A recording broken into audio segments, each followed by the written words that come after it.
So, welcome back to our course on Cold War Hollywood films. Today's discussion is on 1962's The Manchurian Candidate, which you should have seen during the week. There's a terms and concepts sheet available to help you follow along in the lecture. As usual, I'll talk for about 50 minutes, then we'll take a short break, and then we'll have 35 minutes or so of discussion. The Manchurian Candidate is recognized now as one of the most innovative American films of the early Cold War. We'll be seeing another innovative film, Dr. Strangelove, next week. The Manchurian Candidate, the novel by Richard Condon, was a bestseller in 1959, the year of our first film, On the Beach. The 1962 film was not such a success, at least not originally, but over time it has become so. So I'm going to begin by summarizing the plot, and then I'm going to talk about elements in the plot, including the role of television, the role of McCarthyism, the role of violence, the role of incest, and then finally the cultural impact of the film. So I'll start by summarizing the plot. An apparent Korean War hero, Raymond Shaw, played by Lawrence Harvey, has secretly been brainwashed by Chinese and scientists and has become a lethal, invincible assassin. It's actually, if you think about it, the theme is very close to the invasion of the Body Snatchers, which we saw last week. His body's been snatched. Meanwhile, Raymond Shaw's mother, Eleanor, played by Angela Lansbury, is married to Senator John Iceland, a stupid and destructive Senator Joe McCarthy figure. It's actually Eleanor, though, who directs Johnny's irresponsible accusations of hundreds of communists in the US government. At the same time, though, Eleanor herself is the most important communist agent in US history. Eleanor is also the control agent of her assassin son, Raymond. A member of Shaw's platoon in Korea, Major Bennett Marco, played by Frank Sinatra, begins to unravel the plot. He discovers the launch code that sends Raymond into killer mode. Raymond receives a telephone call suggesting that he pass the time by playing a little solitaire. That's the first trigger. When the Queen of Diamonds, symbolizing his mother, appears within the deck of cards, that's the second trigger, and he's ready to go. The goal of the conspirators is that Raymond will assassinate the Republican candidate for president at the National Convention after John Iceland has been nominated for vice president. After an election victory fueled by popular outrage at the assassination, John Iceland will become president, and the communists will then control the United States via Eleanor. What have they built you to do? Major Marco anxiously asks Raymond, but Raymond himself does not know. At the end, at the Republican convention, Major Marco is unable to stop Killer Raymond, armed with his sniper rifle, hiding far up in the dark auditorium. But instead of killing the Republican presidential candidate, Raymond kills his stepfather John, then his own mother, and then he kills himself. Basically, it's a comedy. Terrible events that happened after the film's release have given the Manchurian Candidate a creepy power. President Kennedy had an important role in the making of the film, as I'll explain, through his friendship with Frank Sinatra, who plays Major Marco. And since the Manchurian Candidate ends in an assassination by long-range rifle, the connection to President Kennedy, who was himself assassinated by long-range rifle just a year after the film was released, that's chilling. Then in April 1968, Dr. Martin Luther King was assassinated, like Kennedy, by means of a long-range rifle. And what's more, director John Frankenheimer was a friend and political ally of Bobby Kennedy. And Bobby Kennedy actually spent his last day on Earth at John Frankenheimer's home in Malibu before his assassination in June 1968. Later, at the hotel, the Palestinian assassin Sirhan Sirhan passed directly by John Frankenheimer himself, and Frankenheimer said he felt the electricity coming off of this guy. These later terrible real assassinations have conspired to give the Manchurian Candidate enormous weight for modern viewers. Richard Condon, the novelist, says that in December 1963, a famous news organization accused him over the phone of being in part responsible for President Kennedy's murder because the assassin might have seen the movie and been inspired by it. One can see why someone might say this. So I'm now going to start talking about the filmmaker as individuals. Films are made by specific, very talented, but fallible people doing dreadfully hard work under constant stress of time and money pressure. Frank Sinatra gave his greatest performance in The Manchurian Candidate, but he wasn't just an actor hired for the film. It was really his project in all aspects, and his eagerness to make a movie of Richard Condon's book had much to do with Frank Sinatra's personal politics, which I'm now going to explain that. Sinatra is remembered today as a conservative. This is because he ended up campaigning for Ronald Reagan for president in 1980 and again in 1984, and Reagan rewarded him with the Presidential Medal of Freedom in 1985. But in the early part of Sinatra's career, the period we're talking about now, Sinatra was a liberal stalwart. He was a fervent fan of President Franklin Roosevelt and the New Deal. He campaigned for Harry Truman in 1948 and for Adlai Stevenson in 1952 and for Stevenson again in 1956. He was an early supporter of John Kennedy, who was a personal friend of his. Sinatra campaigned for Kennedy in 1960 and was, in fact, the organizer of Kennedy's inaugural galas in 1961. Sinatra was also a long-term supporter of civil rights for Black Americans. He lent his singing talents to benefit shows for historically Black colleges and universities starting in the 1940s, in the 1940s when few were doing this. He was instrumental in desegregating Las Vegas hotels in the 1950s, and he was a supporter of Dr. King in the early 1960s. This impulse appears in our film when the highly competent psychiatrist who helps Major Marco towards the truth of the plot is Black.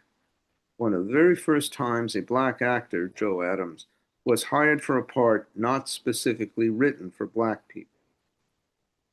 And this was Sinatra's doing. Sinatra in this period was also a leading public opponent of the House Un-American Activities Committee, a courageous position for him to take, and in the late 1940s, this earned him the enmity of the Hearst press. In early 1960, Sinatra hired the blacklisted communist screenwriter Albert Maltz for a film project called The Execution of Private Slovik. Private Slovik is the only American soldier in World War II to be executed for desertion, and the film would be sympathetic to him. Meanwhile, Albert Maltz, the screenwriter, had been one of the original Hollywood 10 long-term Communist Party members. This new project ran Sinatra into conflict with the Hearst press again. There were ferocious headlines, quote, Sinatra's hired a commie to make an to make an unpatriotic film. Sinatra was even told that the furor over the hiring of Albert Maltz was hurting John Kennedy's presidential campaign. The irony here was that while Albert Maltz was still formally a member of the Communist Party, he'd been in trouble with the party for a long time because of his push for artists' artistic freedom. Later, he secretly funneled money to the Soviet dissident movement, including to Alexander Solzhenitsyn. So it was a complex situation, but the Hearst press was nothing if not simple. Because the furor was hurting John Kennedy, Sinatra did drop the Private Slovik project in 1960. He paid Maltz a large screenwriting fee anyway. But Sinatra had a notoriously bad temper, and he hated being defeated. He actually got into a fist fight with a Hearst columnist in a Hollywood restaurant soon after this. So the biting attack on McCarthyism in Richard Condon's novel, The Manchurian Candidate, brought to him a year after the Private Slovak fiasco. This appealed to Sinatra right away for all kinds of reasons. Now, the project came to Sinatra from screenwriter George Axelrod and from director John Frankenheimer. They had bought the screen rights to the novel from Condon as an investment as soon as it came out, and they now pitched the project to Sinatra. Axelrod was a successful Hollywood writer of comedy. He's not the kind of person who you think would be doing this film. He was the author of The 7-Year Itch, which showcased Marilyn Monroe, and Bus Stop the next year with Marilyn Monroe again, and Breakfast at Tiffany's in 1961, which showcased Audrey Hepburn. If he had never been involved in The Manchurian Candidate, he would still be a very important screenwriter. So he's not what you'd think for the bitter political screenplay that Sinatra got. But actually, all Axelrod's previous comedies had a dark side. As for John Frankenheimer, he was a very successful television director with over 100 shows to his credit at the age of 31. This including a daring 4-hour production of Ernest Hemingway's Anti-Fascist For Whom the Bell Tolls in 1959. And he just directed an award-winning film attacking the cruelty of the American prison system, Birdman of Alcatraz, starring Burt Lancaster. So Frankenheimer has a very successful career, but he really is a liberal and is producing liberal projects. The type of projects he took on demonstrate the loosening of Hollywood culture post-McCarthyism, is something I've often said. So while a pointed political thriller was unusual for Axelrod, it was not unusual for Frankenheimer. When he was presented with the project, Sinatra was instantly enthusiastic. He saw it as a way to take direct revenge on McCarthyites. And he was given a great part, an army officer, courageous but self-doubting, very intelligent but flawed. Actually, almost half the film's budget of $2 million went to Sinatra's own salary. That's how dominant he was. He also insisted on buying the screen rights from Frankenheimer and Axelrod. But they had to go along, although they made a profit on the sale, but the result was that Sinatra had total control over the screening rights to the film. There was opposition from United Artists, the company they went to finance the film.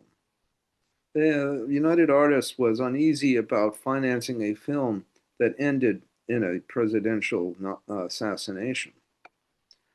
Sinatra solved this problem by going up to Hyannisport in September 1961 to get the personal approval of his friend Jack Kennedy.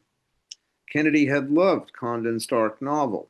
He'd read it and loved it, and he gave enthusiastic support for the project. He put direct pressure on United Artists, which I'll explain in a second. And as we said before the meeting, the president's very first question to Sinatra is perhaps revealing about his own family problems. Great, so who's going to play the mother? The mother was played by Angela Lansbury. Two things are striking about Angela Lansbury. First, although Lansbury later often played motherly roles, as in the long-running TV series Murder, She Wrote, in 1962, she was only 36, only 3 years older than Lawrence Harvey, the director with the tortured face who was playing her adult son. We know this lack of normal age gap was intentional on the part of the producers. Second, Lansbury was a Democratic Party activist like Sinatra and like Frankenheimer. So was Janet Leigh, who was also a Democratic Party activist and played the female romantic lead for the film, the ever-helpful Rosie. And Angela Lansbury, the terrible mother, was herself only 2 years older than Janet Leigh, the romantic lead. Again, this was intentional and I'm sure you can see perverse. With President Kennedy's backing, Sinatra was able to convince the head of United Artists, Arthur Krim, to finance the picture. Well, of course, Jack Kennedy's backing helped. It's not just that he was president. Arthur Krim was not only the head of United Artists, he was also the national chairman of the Democratic Party. The Manchurian Candidate was, in fact, pretty much a Democratic Party project aimed at McCarthyism. Jack Kennedy got a personal preview at the White House in August 1962. The film itself, the production of the film went very easily. Began in January 62, ended in March. Sinatra had a reputation for being a difficult person on the set. He had a terrible temper, but the production was smooth and it was a happy shoot. The movie formally opened in New York on Wednesday, October 24th, 1962. The Cuban Missile Crisis was lunging towards its peak. On that day, the commander of the Strategic Air Command ordered the readiness level of his nuclear-armed bombers, you remember from Strategic Air Command, to what's called Defense Readiness Condition 2, DEFCON 2, the condition of war imminent. This had never happened before and would never happen again. What was it like to sit in a darkened theater on that day and watch our cynical, dark film? Well, for one thing, you would have been alone. The theater would have been empty. People were staying at home out of fear. Now, I remember loving The Manchurian Candidate when it came out as a teenager, as did all my lefty intellectual high school friends with me. But the film was listed on United Artists' book for 1962 as a dead loss. It wasn't popular, didn't get a large audience. What happened for its reputation was that The Manchurian Candidate appeared occasionally on TV for the next 12 years, long enough to create its legend. It's TV that saved it from obscurity, just as it saved Invasion of the Body Snatchers from obscurity. But Frank Sinatra, as I said, owned the rights. And after 1974, he wouldn't let the film be shown, not anywhere. It disappeared. Partly this was because of a financial dispute with United Artists, but partly it was because of the link to the assassination of Jack Kennedy. It was only in 1987, on the 25th anniversary of its original release, that Sinatra allowed the film to be seen again. Critics now view it as one of the great Hollywood movies, and thanks to Sinatra releasing it, it finally turned a profit, not in movie theaters, but through first videotape and then DVD sales for home use. The Manchurian Candidate was remade as the Invasion of Body Snatchers was. It was remade in 2004, starring Denzel Washington in the Major Marco role. And the Brainwashers became a sinister multinational corporation run by an apartheid-loving white South African. The Cold War was temporarily over. The Hollywood culture wars had begun, as you can see, but this version lost money too. So now I want to talk about the film itself, elements in the film. The 1962 Manchurian Candidate was filmed in beautiful black and white. It's in the bleak film noir tradition. Its visuals are often dark and almost always claustrophobic. Claustrophobic, for instance, in the hospital in New York where Raymond Shaw's launch mechanism is checked by the smiling Dr. Yen Lo, or the bedroom of the father figure whom Raymond murders, or the dark library at the home of John Iceland and Eleanor, where Raymond is repeatedly seduced into self-destructive actions by his mother, or the dark booth where Raymond kills his mother and stepfather and then himself, or the small bedroom in the last scene where Major Marco comments on everything that's happened, looking out at the pouring rain. This use of darkness was intentional by the producers and artists of the film to help create an atmosphere of nightmare. The brilliant, really brilliant, dissonant, gloomy score by David Amram helped that along too.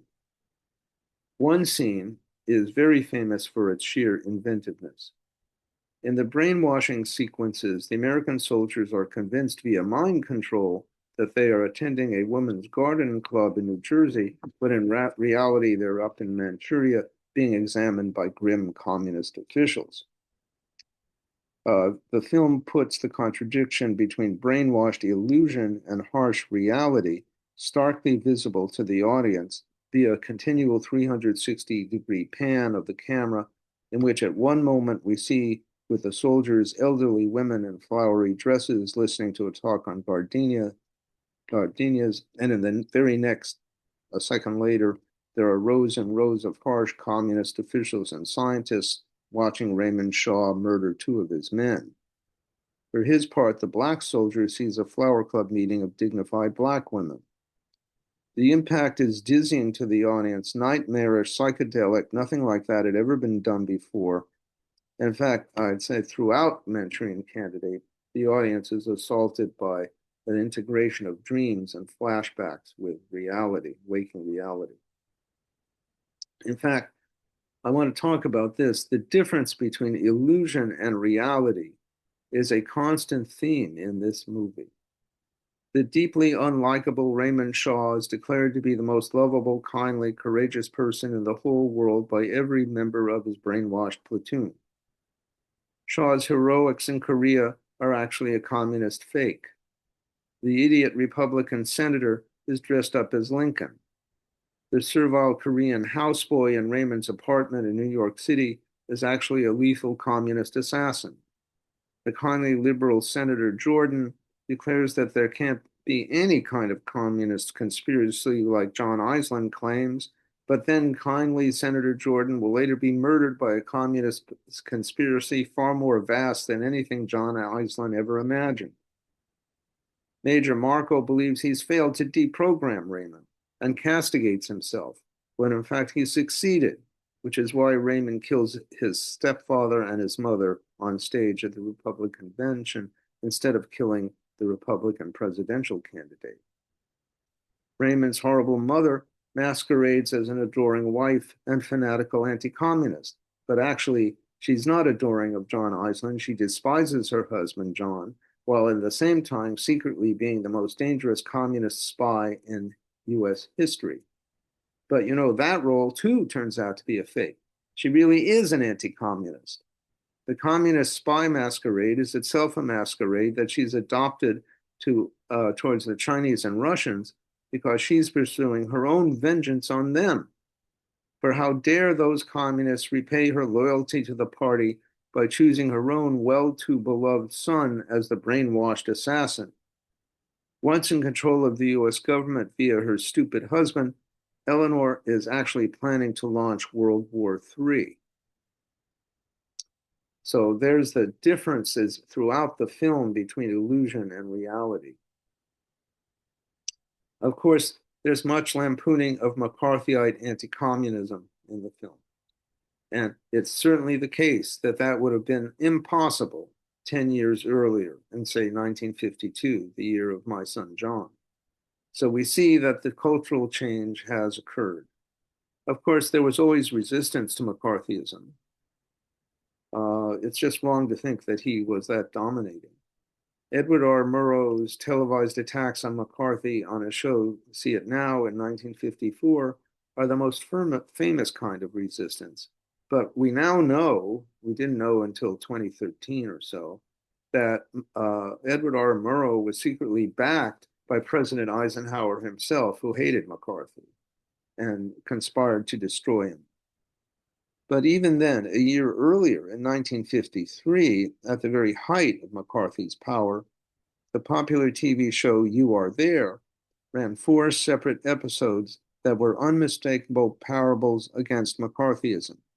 These were the execution of Joan of Arc, the crisis of Galileo, the death of Socrates, and most clearly, the Salem witch trial. And the writers of it's not just the subject of these shows, the writers of these 1953 shows were mostly themselves blacklisted leftists. Some were outright Communist Party members. They worked through using front writers. One wonders how they got away with it, but they did. So what I'm saying is it was always the case that there was resistance to McCarthy. It's not the case that Americans were totally dominated by him, certainly not in the artistic world.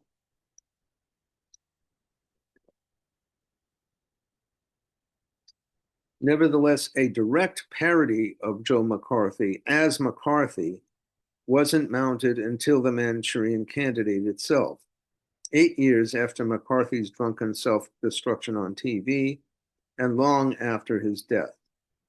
The McCarthy parody is, of course, stupid, drunken Senator John Eisland. Here, the great anti-communist crusade is explicitly depicted as actually a communist plot. The number of communists that Senator Eisland says on TV are in the State Department is 207, then 104, then 275, until he finally settles on 57, the number he takes from a Heinz ketchup bottle. Oh, that's nice. Liberals Senator Jordan makes the obvious point about Eisland's false accusations. I think that if John Eisland were a paid Soviet agent, he could not do more harm to this country than he's doing now. The irony in the film is that John Eisland really is a tool of the communists. Okay, so that's about McCarthyism. I want to talk about the role of television, because this is really a revolutionary use of TV in the film. The use of television in politics is one of the themes of the Manchurian Candidate. It reflects a new awareness of TV's visual power. The 50s had seen a huge explosion in TV usage, from 3 million sets in 1950 to 52 million in 1960. Televisions were now in 9 out of every 10 American homes. Joe McCarthy had been the first political TV star. He was the first senator to televise his hearings to the public. Red hunting hearings with himself as the star. Brutish and powerful, self-confident, hectoring, lying, a very Trumpian visual figure. In fact, the connection here is direct. Joe McCarthy's chief aide was Roy Cohn, and Roy Cohn was the mentor of Donald Trump. McCarthy was also the first demagogue to be brought down by TV itself. This happened in his confrontation with the lawyer Joseph Welch during the Army McCarthy hearings in 1954, when McCarthy charged a young member of Welch's firm with being a communist, somebody who was not even connected to the hearings. Welch famously replied, "At last, sir, have you no sense of decency left?" to great applause. But here's another way this works. Joseph Welch himself, though he was a real lawyer, then himself went on to be a media star, including playing the fatherly judge in the hit movie Anatomy of a Murder, from real, R-E-A-L, to real, R-E-E-L. It's something that happens in American society all the time. Destructive John Eisland's The Senator appears in 10 scenes in The Manchurian Candidate, and in 9 they are situations being staged for television. Or we'll actually see him on a TV screen, sometimes both. Frankenheimer mixed TV monitors visual to the audience with the live action also visual to the audience in the same frame, to continually show the creation of TV pseudo-events.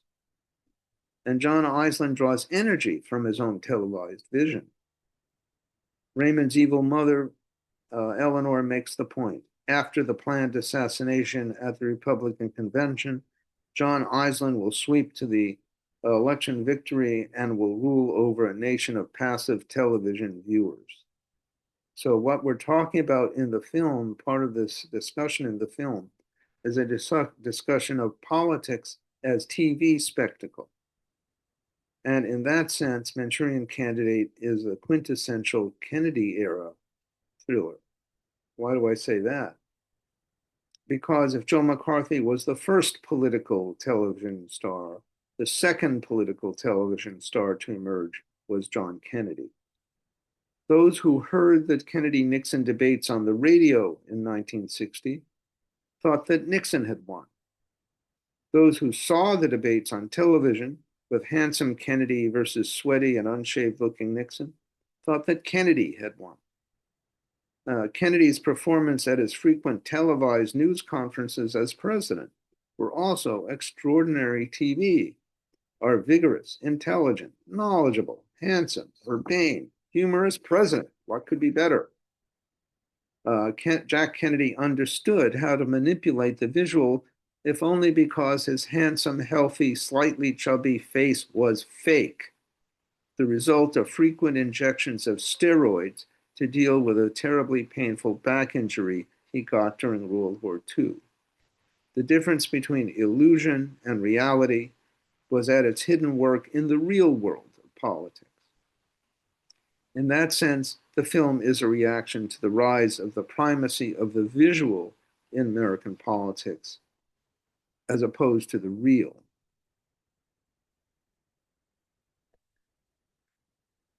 Marvin Kalb once told me that he was once in an underground parking lot, and out from the hotel came John Kennedy and Marilyn Monroe, surrounded by Secret Service people.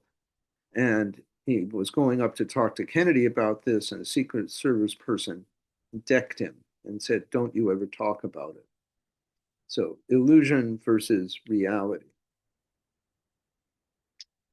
So, The Manchurian Candidate is a film that certainly seems to be satirizing Cold War anti-communist ethos. Okay. But some critics say, not so fast.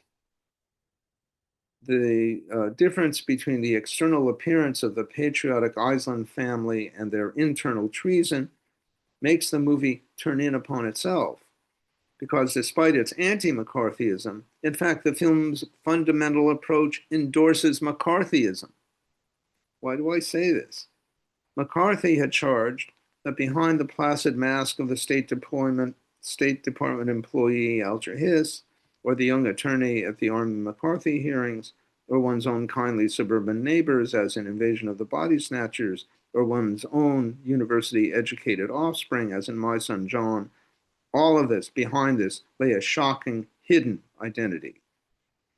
The Manchurian Candidate gleefully parodies this, but it also reverses itself by proposing a communist conspiracy involving John Iceland, the terrible mother, and Raymond Shaw, a conspiracy so vast, to quote Joe McCarthy, that endorses McCarthy's vision of communist subversion. Some viewers, Communist Party people, immediately saw the film in that way in 1962. For them, The Manchurian Candidate was above all an endorsement of McCarthyite suspicions. The great film historian James Hoberman still does see the film that way. I really recommend Hoberman's 3 books on Cold War films. They're terrifically written and fascinating. But he sees the film as an anti-communist film. I do think the filmmakers did not, but they were playing with fire. And there is a reverse here too. As one critic wrote in 1962, the nature of the communist plot and the nature of its key figures, when finally revealed, is absurd. So absurd that one is suspicious of the author's sincerity. Well, exactly. It's a satire. The filmmakers might also have been shocked at recent criticism about the Fu Manchu aspect of the humorous but deadly character Dr. Yen Lo, the Egyptian-American actor Keeg Deeg. It strikes many 21st century viewers as Cold War anti-Chinese racism. All the worse because a lot of it was intended as humor. But Yen Lo's humor, such a refreshing contrast to the other grim, humorless communist officials, in the end really indicates his total indifference to human life. He can laugh and then turn and order Raymond to shoot through the head the one soldier Raymond is closest to. He can laugh at the humorless Soviet head spy in New York and threaten him with a smile, and then instantly turn and order Raymond to kill the one father figure Raymond has. In fact, Dr. Yen Lo's characteristics are those of the ruthless Chinese villain of many 1930s serials, Dr. Fu Manchu. And Major Marco calls him that, Fu Manchu. Or was this satire too? Again, as often, the film seems to have it both ways. And then there is Raymond's servile Korean houseboy, Chun Jin, Lai Kian Lo, played by a non-Asian, Henry Silva, the servile houseboy who is actually a high communist officer and a trained assassin. This fits well in a movie that is a wilderness of mirrors, where, as I said, no one is what he or she seems. But Chun Jin is simultaneously another cliche, wily Oriental. Did the artists simply not realize what they were doing? Or was this too meant as a conscious send-up? Somewhere in between, they enjoyed having it both ways. I want to turn for a second and talk about the violence in this movie. I remember when I saw it as a teenager, being shocked at the hyper-violence of the sudden martial arts fight when Major Marco discovers Chun Jin in Raymond's apartment and remembers who he is, namely a North Korean intelligence officer. And then they instantly go crashing over and over through tables, chairs, lamps, and china closets. The face-off in rigid karate positions, glaring at each other, and then the sudden violent attacks. I'd never seen anything like this kind of violence before. This was the same year, too, 1962, when we get in From Russia with Love, the long and shocking violent fight in the narrow railway carriage between Sean Connery as James Bond and the assassin Spectre has sent to kill him. What I'm saying is that in 1962, films were beginning to cross a boundary in what could be shown audiences in terms of violence. And that brings me to incest, another aspect of the film. The savage depiction of Raymond Shaw's icy mother, Eleanor, might strike many 21st century viewers, too, as typical mid-20th century misogyny. And if it was a misogyny heartily endorsed by the President of the United States in his interview with Sinatra. Raymond Shaw's rotting family structure is itself an expose of Cold War family life.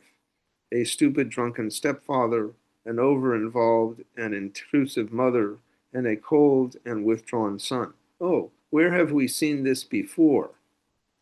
Ah, yeah, in My Son John. This family is parallel to the family in our early, certainly anti-communist film, My Son John, from week 2 of the course. But the Manchurian Candidate comically explodes what was only hinted at in My Son John. In My Son John, it is clear throughout that John's mother, Lucille, played by Helen Hayes, loves John far too intensely, and the scenes between the two of them up in his dark bedroom are creepy. But the understated Freudianism in My Son John is demonic in the Manchurian Candidate, because the bad family relations hinted at My Son John are absolutely visible in the Manchurian Candidate. The film openly shows the sexual incestuous lust of Eleanor Iceland to her withdrawn, tortured son. Again, I remember being shocked by the deep, sexualized kiss she gives Raymond before she sends him off from the dark library off to kill. In the novel, by the way, Eleanor is also a heroin addict. In the novel, too, Eleanor actually sleeps with Raymond. And finally, in the novel, Eleanor's evil father had slept with her when she was a child. Well, in 1962, John Frankenheimer couldn't go that far, but he certainly went pretty damn far. And there have been very few films that went as far as he did, even now, 60 years later. So finally, I want to talk about the political reactions to the film, and both at the time and long term. Certainly, the main dynamo in the film is a powerful attack on McCarthyism.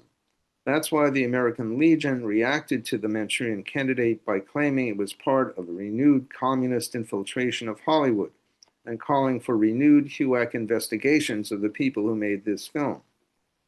Well, Frankenheimer and Axelrod did say that the Manchurian Candidate was not consciously anti-Soviet. Who are they kidding? That was a strange thing to say because it really is anti-Soviet. The condemnation of McCarthyite irresponsibility goes along with the revelation of a hidden communist plot far more dangerous to the country than anything HUAC or the FBI or Joe McCarthy ever discovered. And in that sense, too, the film reflects Jack Kennedy culture. Kennedy may have been a liberal in domestic policy. We could debate some of that. And he was somewhat supportive of the civil rights movement, not as much as Lyndon Johnson was. But he was also a ferocious Cold Warrior in his first 2 years as president. And that is why, from the other end of the political spectrum, the Communist Party newspaper condemned the Manchurian Candidate as, quote, the most vicious anti-communist film yet to come from Hollywood. Frankenheimer remembers that at one point, both the Communist Party and the American Legion were going to picket the film. And he just loved that. They said, that means I was doing something right. In My Son John, Dan Jefferson is a member of the American Legion, and he was a frightening figure. But when a movie director could shrug off the hostility of the entire American Legion, it meant that times were indeed changing in Hollywood.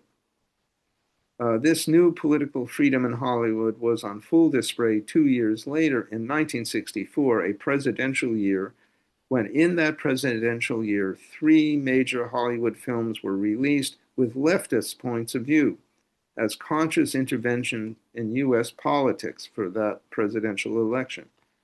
I mean, the anti-nuclear comedy Dr. Strangelove, which we'll see next week, the anti-nuclear drama Failsafe with Henry Fonda, and finally 7 Days in May with Burt Lancaster. That third film depicts a shocking military coup in the U.S. intended to stop a pending nuclear agreement treaty with the USSR. That film was actually directed by John Frankenheimer. The point is you have 3 of these films released in 1 year. And in that sense, the Manchurian Candidate is a pioneer. But there's something else too.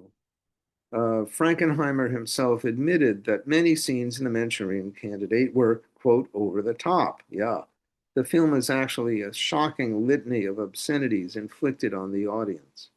Raymond Shaw's strangling of Ed Malveaux, his point-blank execution of Bobby Lembeck, his murder of his beloved father figure, the journalist, the savage fight between Major Marco and Chun Jin, Raymond's murder of nice Senator Jordan, followed by his murder of his own beloved wife, Josie, the revelation of his evil mother's incestuous love for him with that kiss, his killing of her, his own suicide. This is a relentless assault on any viewer. That was true in 1962, but even today. So the limits on what could be shown on the screen were truly broken. And so the Manchurian Candidate not only points forward towards more freedom of political expression, it also points forward to the physical and emotional hyperviolence of the late 60s, with such films as Bonnie and Clyde and Sam Peckinpah's The Wild Bunch. And finally, just like Invasion of the Body Snatchers, but even more powerfully, the Manchurian Candidate has passed into American folklore. We saw that Invasion of the Body Snatchers had been remade 3 times, the latest in 2007. But we can see that the Manchurian Candidate continues to have an even more powerful impact today. The fact is that in presidential elections since 2000, and now in every presidency since 2008, the concept of the Manchurian Candidate has been resurrected and resurrected and resurrected again. So in 2000 and again in 2008, Republican opponents of Senator John McCain raised the specter of his being a Manchurian candidate, because after all, he'd spent years as a prisoner of war in a communist prison, just like Raymond Shaw. McCain himself made jokes about it. I'm quoting him. These are absolutely scurrilous accusations, Manchurian candidate. Yes, scurrilous. Oh, wait, excuse me. A telephone call just came in for me. I'm supposed to pass the time playing a little solitaire. In 2008, opponents of Barack Obama saw him as a brainwashed tool of communist professors and homegrown terrorists in Chicago. Uh, he was a friend of former Weather Underground leader Bill Ayers. And as a result of that accusation, we actually get Aaron Klein's book, The Manchurian President, that is, starring Barack Obama, his ties to communists, terrorists, and other anti-American extremists. That's from 2010. Or was Obama a secret Muslim, as in Brian Adamson's The Muslim Manchurian Candidate, Barack Obama, 2011. The Trump case is the most obvious. The Democrats en masse depicted him as a tool of the Russians and even inveigled the FBI into investigating his Russian ties on the basis of a dossier of misinformation they themselves had secretly paid for. That's not my conclusion. That was the conclusion of the FBI Inspector General Michael Horowitz in December 2019. And as a result, we get Paul Kovel's The Manchurian Candidate, Putin Takes the White House, 2020, 600 pages.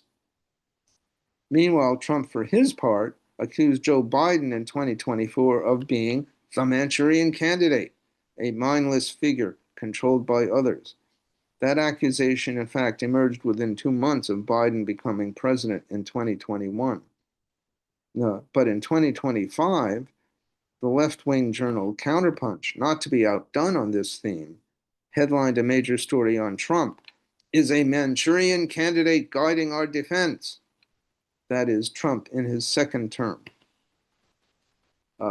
Rarely has the ghost of Raymond Shaw been so powerful as now. Rarely has the ghost of Raymond Shaw been so powerful as in recent years. He emerges organically from a very dark place in the American psyche, the paranoid style in American politics. And it's still there. It's amazing. Okay, folks, let's take a 5-minute break and then we'll have discussion. Okay, folks, I just want to say that the ending of this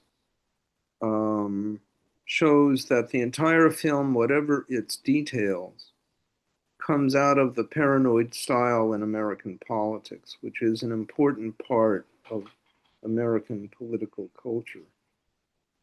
The other one I want to say, I couldn't resist this. Somebody said that in the Melania documentary, someone says about Melania, she's the kindest, nicest, most courageous person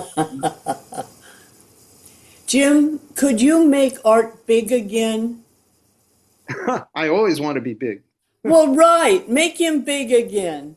He's the kindest, nicest, most wonderful person. They can spotlight me, yeah. Jim, make him the speaker so we can see him better. There we Okay. go.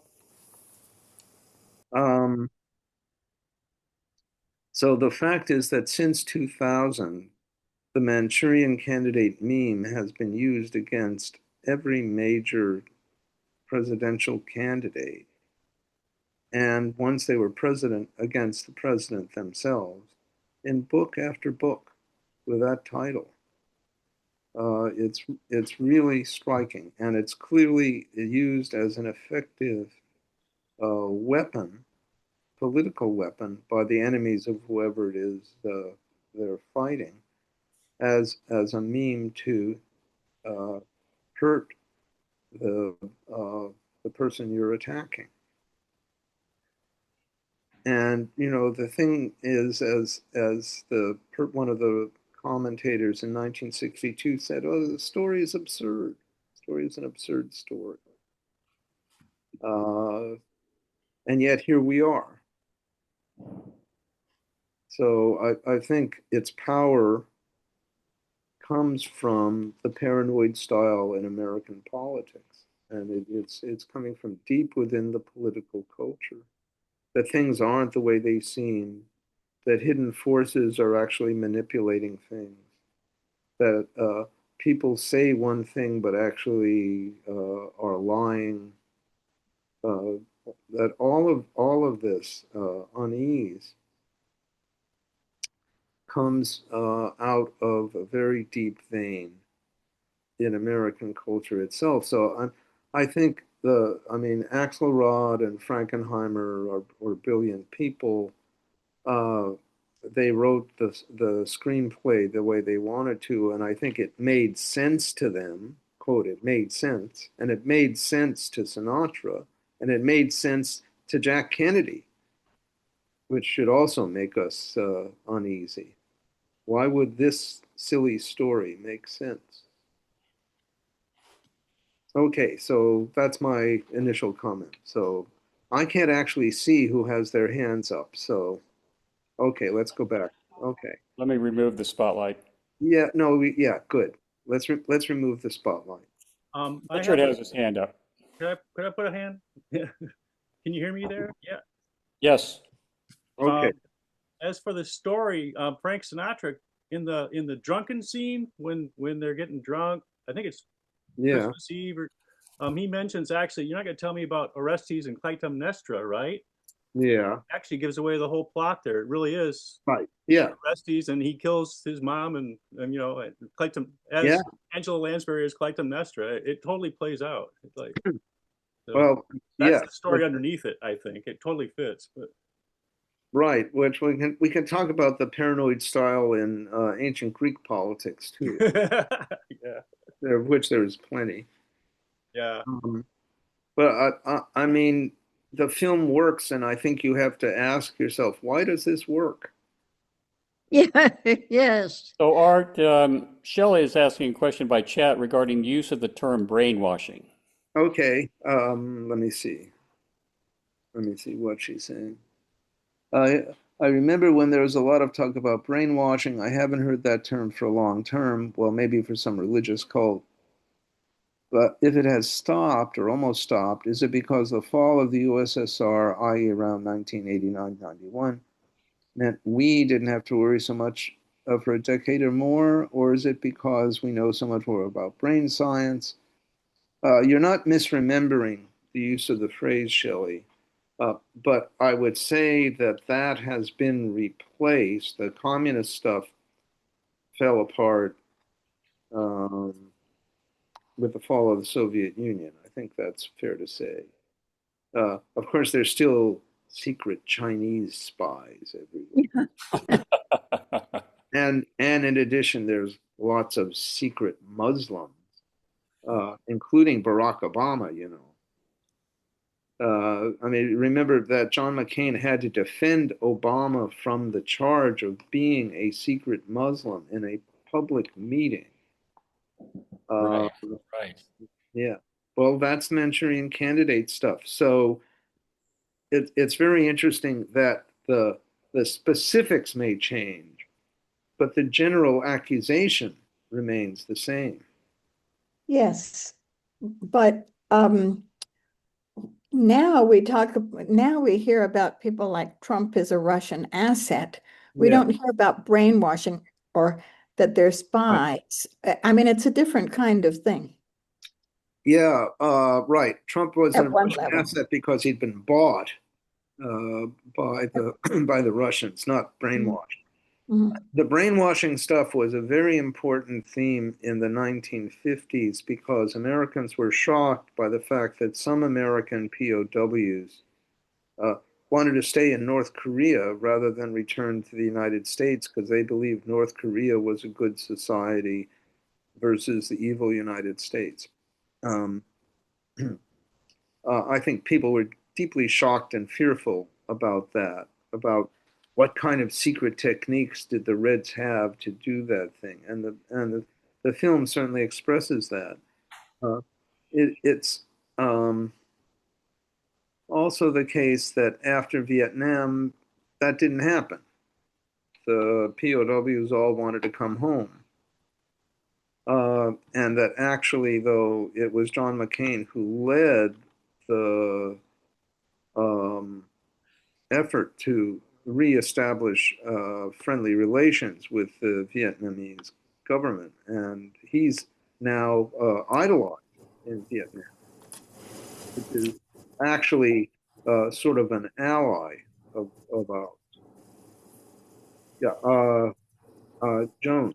Art, you made a comment that is very intriguing to me. You said something about the paranoid style of Yeah, American political culture.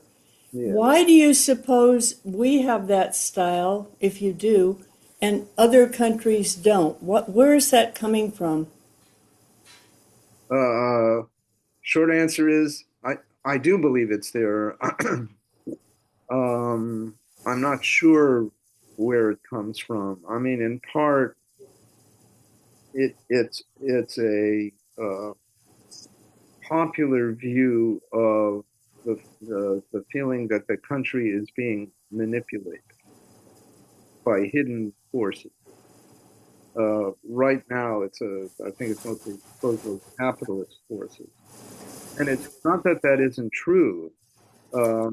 The great example, and you see it in the movie Chinatown, which sometime I'd like to discuss with folks. That is based on something real that happened, which was that the Chandlers and the Otises invested in land in the San Fernando Valley that was worthless because it was not irrigated, and then they convinced the LA population to finance at public tax expense an aqueduct that was supposed to bring water to Los Angeles, but actually ended in the San Fernando Valley. And Carrie McWilliams said the investors made about $100 million in 1930s dollars. So those things really happen. Um, I think there's a general feeling among people we're somehow being cheated. And this has been a powerful force in American politics for a very, very long time. And it's where you get anti-government is also sort of going down that line. You know, that was Ronald Reagan saying the worst words in the English language are "I'm from the government, I'm here to help." Uh, so, and actually, the government itself was actually involved in the rape of Owens Valley that brought the aqueduct to California. That's another. I don't want to get too complicated about that. And But that it's like NAFTA. NAFTA was supposed to be great for trade. Well, it's great for the upper middle class, but many manufacturing jobs were lost. So the Make America Great Again is a perfect example of that paranoia that somehow this has all been lost. and So you're tying it to capitalism currently. Really rings a bell for me because I'm paranoid about Elon Musk, who apparently is now dumping a great deal of money into the Republican campaigns. So I'm caught up in this paranoia too. I think that certainly has intensified after the Supreme Court decision that allowed this to go on. So people feel we're being manipulated by money. I don't know whether people know that in the Texas state Senate race outside of Fort Worth, the Republicans just on Saturday Hmm. spent an enormous amount of money on that relatively unimportant Texas Senate race, and the Democrat won. Hmm. So money doesn't mean everything, uh, and it can not work. Although, as the saying is, the race is not always to the swift or the battle to the strong, but you should place your bets that way. Yeah, Vicky. Um, isn't there a difference though between the brainwashing, which was where a person something was done to a person, and what we have with the idiot in the White House now, where it's about greed, and mental illness and the desire to rule the world and an ego without stopping. No one accused Trump of being brainwashed by the Russians. Again, Well, he'd have to have one first. 1950s kind of thing. Although the accusations against Obama was that he was brainwashed by Bill Ayers. So you do have that kind of thing. Something was done. But in the case of Trump, the accusation was Putin was promising him to build a Trump Tower on Red Square. I mean, that it was greed. Now, that's different from being controlled Yes. secretly by someone. So, but I do think I started to say it's a very specific 1950s concern, but it isn't. It's still around. Yeah. Richard.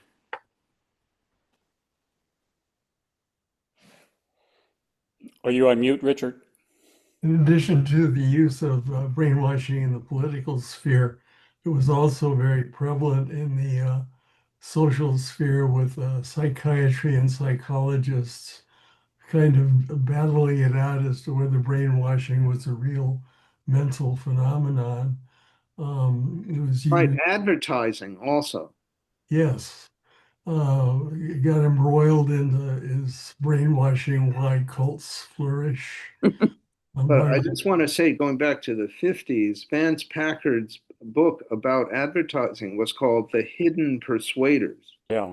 Notice the hidden, Yeah. that we're being manipulated by hidden forces. Yeah. I think maybe the term brainwashing itself fell out of favor because Margaret Sanger was used as an expert witness in several prominent trials, and she was discredited as having no scientific basis for use of the term. Um, well, I think on the one hand, it's Korean War specific, the trauma of um, American POWs wanting to stay in, of all places, North Korea or Maoist China. On the other hand, if you broaden it out, and that really had to do with they were tortured or they were manipulated or they were given drugs or whatever it was. If you broaden the term, then it begins to affect stuff that is not that specific. So the people who claim that Barack Obama was, quote, brainwashed by Bill Ayers because they sat on the same board at a charity, they don't mean that Barack Obama was kept as a prisoner and tortured and fed drugs or, they mean he was, the allegation really comes down to he was persuaded by Ayers. Right. Yeah. Uh, and I have to say, Ayers is a very persuasive person. He's a terrific orator.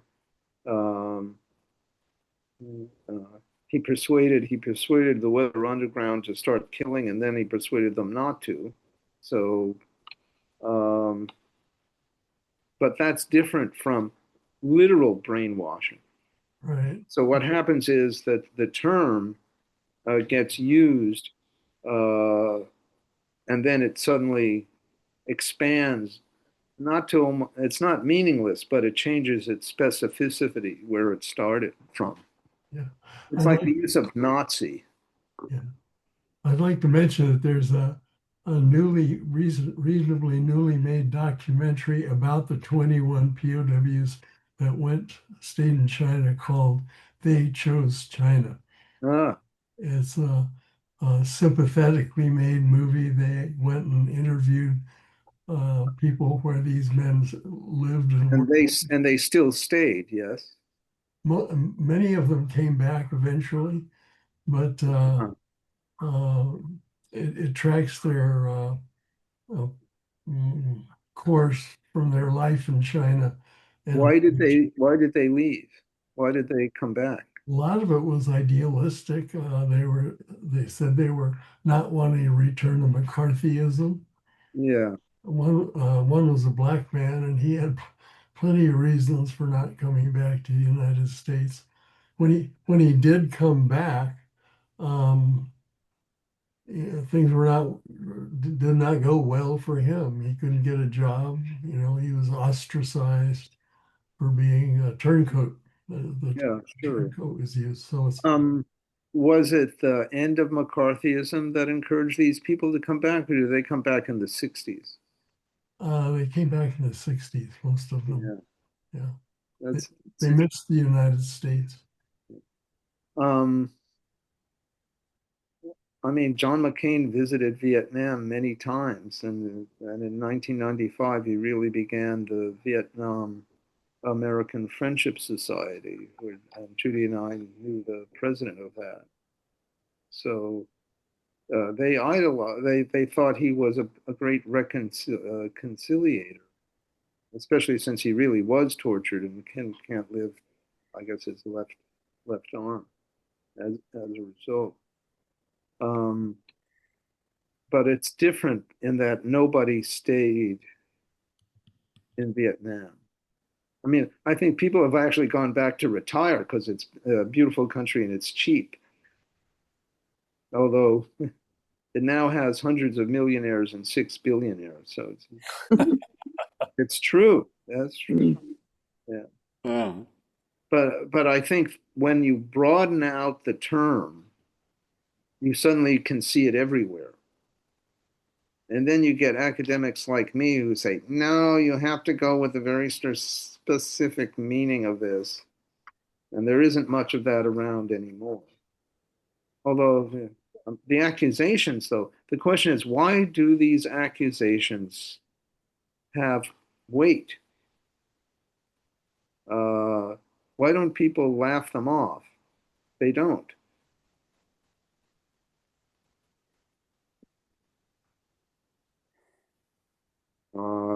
Susan. Just Tony? just might mention that my oldest son has lived in Vietnam and Saigon since for 26 or 7 years. Does So it, we have a good bit of firsthand yeah. discussion of what goes on there. And it's still a communist country and deeply corrupt. And Yeah. he is very sick of it.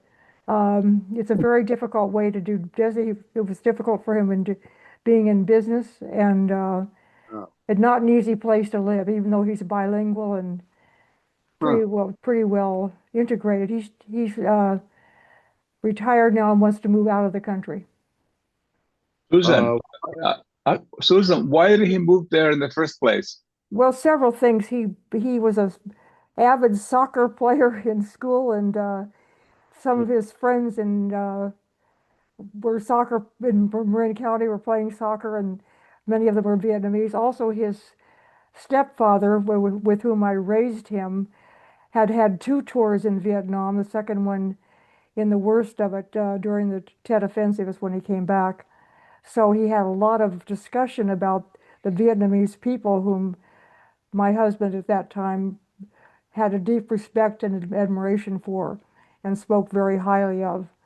And as people, not of course in the combatant role. That was part of it. And he had taken Vietnamese lessons with some retired ladies in the Bay Area. I don't know how that happened, but he still is in touch with them, and they all learned Vietnamese together. So he had some language, and he wanted to start a software business. So there he went over there and tried to do it. He wound up getting an MBA and working for an American company. But the idea originally was to start a software business there.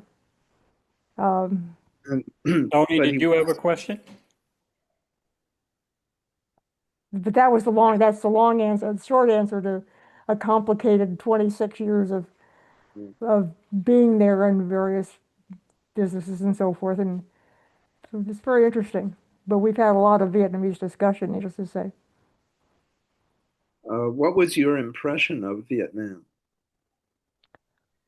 Dick and I were in Vietnam one time. Dick, of course, had his deep experience with the POWs, and I'd had this child who'd lived there, and that's kind of one of the reasons that he and I first connected was Yeah. on our interest in Vietnam. Um, we visited him in Vietnam in 2002. And of course, there's nothing like experiencing a country with someone who lives there. Yeah. And we had a fabulous time. Um, the people are wonderful. It's a So beautiful country. yeah, it is. My experience with it had to do with this Vietnam American Friendship Committee, which was part of the government. And the person we knew was very, very sort of pro-capitalist. Uh, what he explained capitalism. He says He said you cannot have socialism in a poor country. So Interesting. capitalism is the ox that drives the plow in the rice paddy for socialism. That's the way he saw it. But 2 years ago, the government changed, and he's no longer there. He's been exiled to be an ambassador in South America someplace. Yeah. So that also happens. I mean, it became more um, stern than it had been. Yeah. It's all very complicated in my mind, but my impressions of Vietnam are the beauty of the people and the beauty of the country, but as I said, deeply corrupt and definitely communist and very difficult place to do business. Milton worked for an American company, his last position for 7 years. He was running a manufacturing business there for an American company headquartered in Chicago and Detroit. They made controls, and most of his business was involved parts and supplies from China, so that got very complicated. And they were there during the pandemic, Yeah. so he had to keep those workers on site because they couldn't leave and come back. They were so strict. It was a very interesting time. So I could go on and on. You don't want to hear all this, but No. Art, I do want to say something about presidential power as long as we're talking about the paranoid style. It wasn't known until about 10 years ago that Eisenhower was behind the scenes manipulating Joe McCarthy's destruction by secretly getting um, the Secretary of Defense to release documents that showed that Joe McCarthy's aides were getting preferential treatment in the Army. And similarly, it's Jack Kennedy who made sure that the Manchurian Candidate was made. Mm. So when we talk about how do these things happen? Where do these movies or these events come from? It turns out that 50 years later, we find out what was really going on, and that there were very powerful people involved in making sure that a movie was made, for instance. And of course, we saw that with On the Beach, where the attempt was secretly made to destroy the movie, and at the cabinet level in the White House. And we didn't know about that until 10 years ago. So it makes you go, how do we know what's going on? hey, Art, Yeah. I hope you're not saying that it's going to take 50 years to find out what Trump and the Soviets are doing, and the Russians are doing. Yes. And So another 50 years for the Epstein files, too. God, I have a question for you. Back to the film. You know, I have to when Janet Leigh comes in, I Yeah. thought that was such a strange scene. Oh, yeah. Very strange. I have to rewatch it again in a YouTube clip because it was nonsensical dialogue at first, and my reaction was that, well, she was added to the film because Frank Sinatra needed a female, romantic interest only. Mm. a lot of people think she was all along. A lot of people now, critics looking at that scene, which is weird dialogue. It's fun dialogue, but it's certainly strange. And why she would be attracted to this obviously mentally disturbed person is that she herself was an FBI agent. A lot of people think that's true, and always was. Oh. So once you start down that line, you just get more and more Baroque. Um, so I thought she was part of the communist plot. there you go. Yeah, There's no way to know at that point in the right. movie, right? And part of the movie, the authenticity of the movie, Bonita, is exactly, and you don't know who's who. Right. You don't know who's really one thing or another. And at the very end, you think he's going to actually go ahead with the plot, that Lawrence Harvey is going to go ahead with the plot. But I mean, what's amazing to me is that they thought that the makers of the film believed that the violence in the apartment and the kind of mental violence all the way through the movie and the incest stuff that would somehow be okay, that they could get away with it, which is amazing to me that they were able to get away with it. And again, certainly, I mean, we saw this also with Invasion of the Body Snatchers.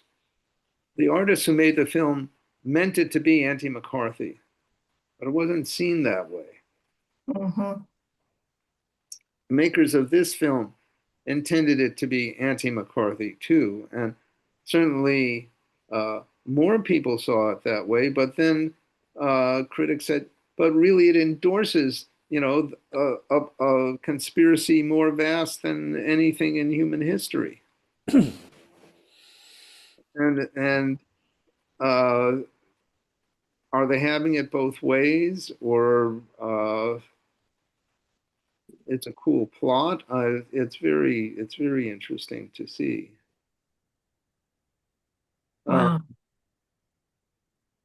It's certainly, and then there's the I want to say, as with Invasion of the Body Snatchers, this movie could have sunk into obscurity except for television.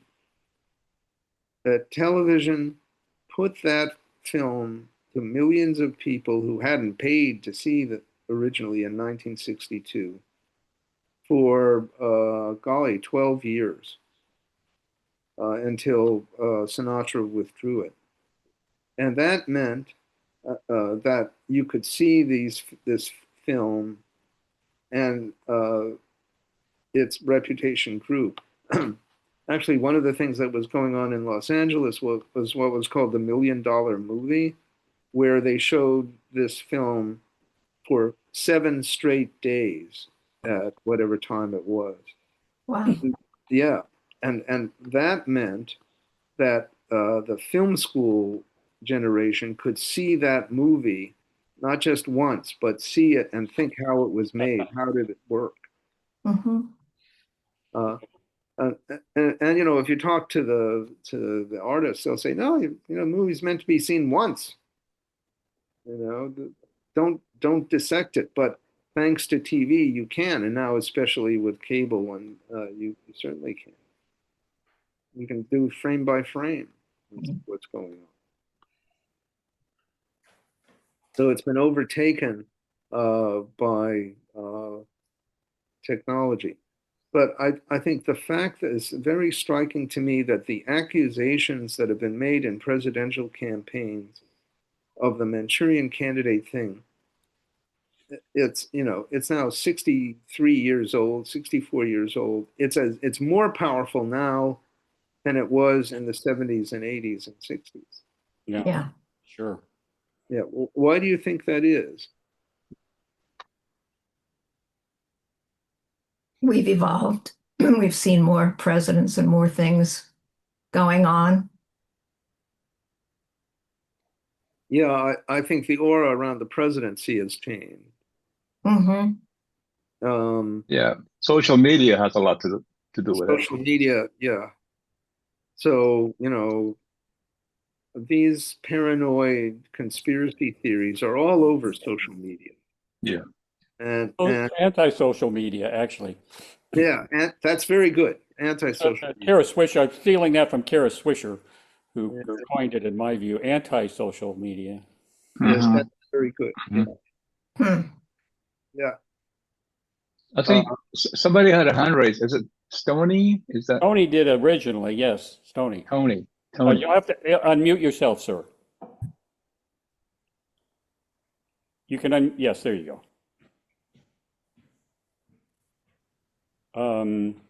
Something's wrong. Stony, I'm sorry, we can't hear you. Yeah. Um, your mic might, you're unmuted. I wonder if your Mac mic is off by some way, or I don't think there's a volume control on that.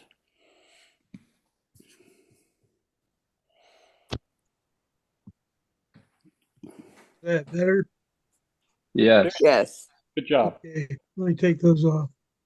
I just want to give you a couple of quick thoughts. One was that back in '64, I was going through an escape and evasion course at Camp Pendleton, and our skipper took us into town to see this film. Really? He felt it was appropriate because Well, they're talking about how not to get brainwashed.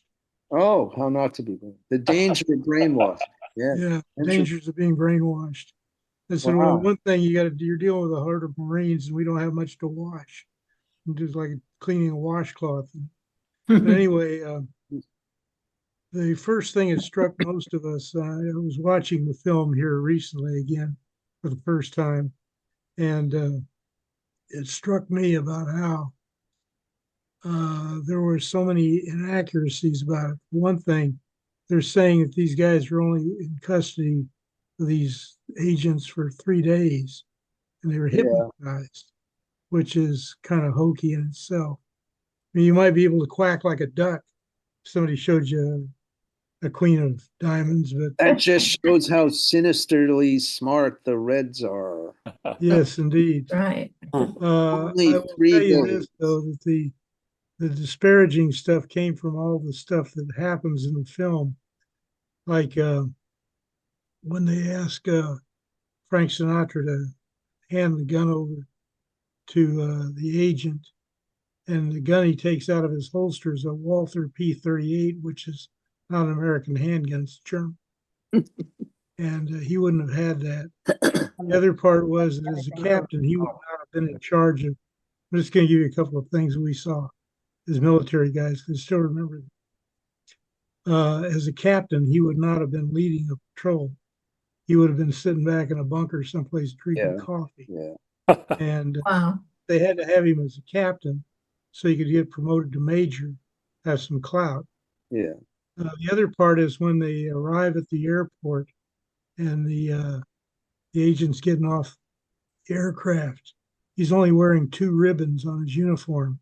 Doesn't even have a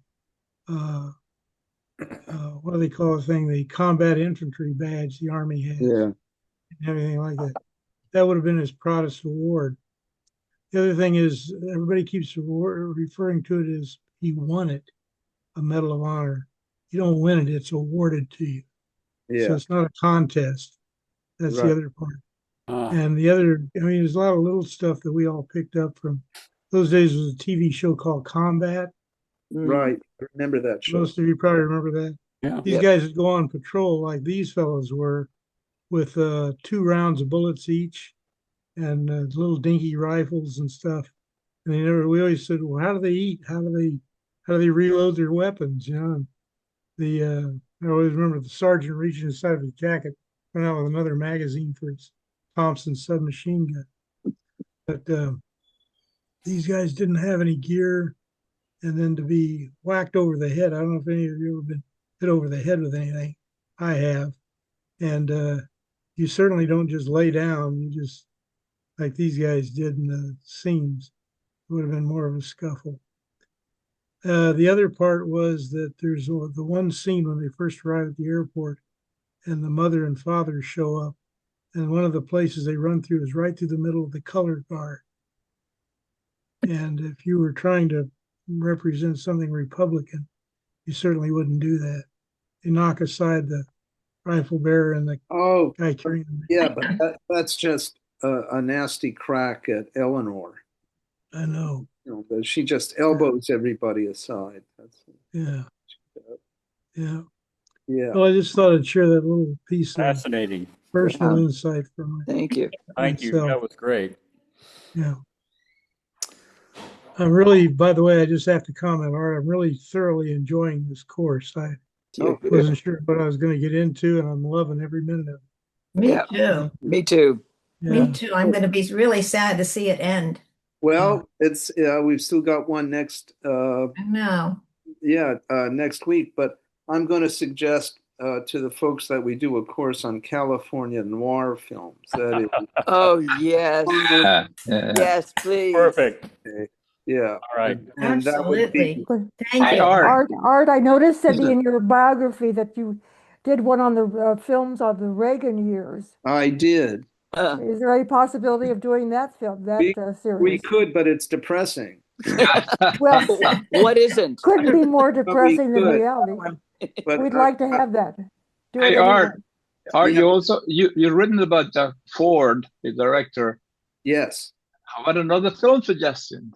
Ford films. Ford films. Well, it would have to be saying something new about it. Of course, Ford is just a terrific director and just wonderful, wonderful films. But I could also do a thing on dark westerns, which I did, where we did one of the Ford films was Fort Apache, which was the first negative depiction of Custer ever done in an American film. Wow. So there's plus The Searchers, which is John Wayne as a racist villain. And which is, again, that's 1956, so it's at the turning of the culture away from high Cold War and more towards questioning. Yeah. So we can talk about this with folks, but find out what people want. I can do all of it. Yay! I once took a course in opera where they talked about all the spectacular goofs that have happened in opera. Like, for example, a man walking onto the stage singing in full voice and they left the trap door open, he disappears. And things like that. And it goes on and on and on. And I wondered if there's similar yarns about film where I'll tell you one and then we should stop. Yeah. So and she wore a yellow ribbon, which is a Ford film from 1949. It's being filmed on location in Monument Valley. It's November. It's icy cold, and suddenly there is a thunderstorm, and the cinematographer says, "We have to stop because if there's lightning, the camera is going to get struck, and we're all going to I'm going to get electrocuted." And Ford said, "How can you miss this? No, we have to get this on film. This is just fantastic." And the cameraman was Winton Hawk, and he just was furious at Ford, but Ford forced him to do it, and Hawk won an Academy Award for cinematography for that scene. But Ford loved strange things happening, that is, accidents happening. So also in She Wore a Yellow Ribbon, there's a scene where the Irish sergeant is talking to the troops about that they have to watch their words because there are going to be women in the column. And there's a dog lying there, not supposed to be there. The dog was just there. And they said to Ford, "Should we get rid of the dog?" He said, "Hell no, that's perfect." All right, thank you very much. And okay. We'll see you next week. Okay, guys. Thank you. Thank you. Wonderful. Bye-bye. Yeah. Okay. Take care.